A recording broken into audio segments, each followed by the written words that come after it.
A night after locking up the outright Ivy Championship and their third consecutive NCAA tournament berth, Cornell traveled to New Haven to take on Yale in the league finale.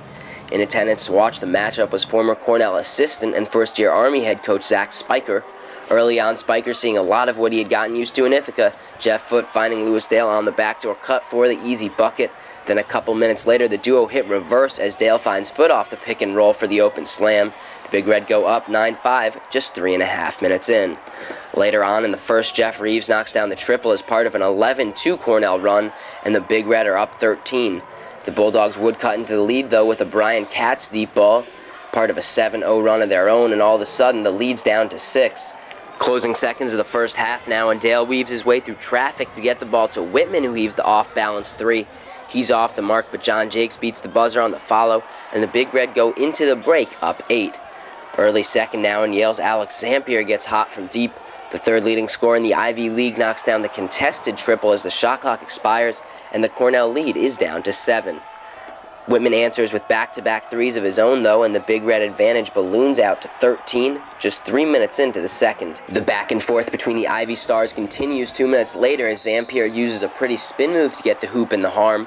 The free throw would cut the Cornell lead to 6, and it would get as low as 4 before the Big Red took control for good. Here Dale gets the rack in transition for a tough and-one layup of his own. He finished with an efficient 18 points on 7 of 10 shooting from the field.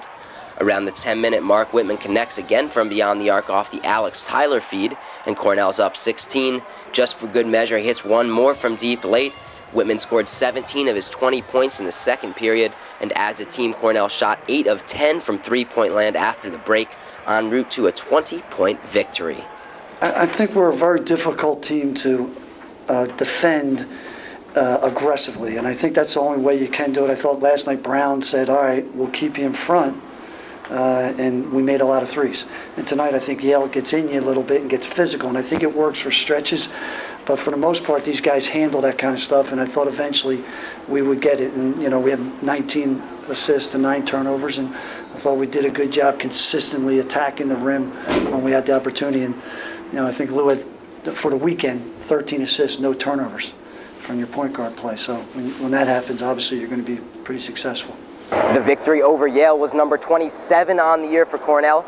And as they finished off their third consecutive Ivy League championship, they can finally look forward to the NCAA tournament.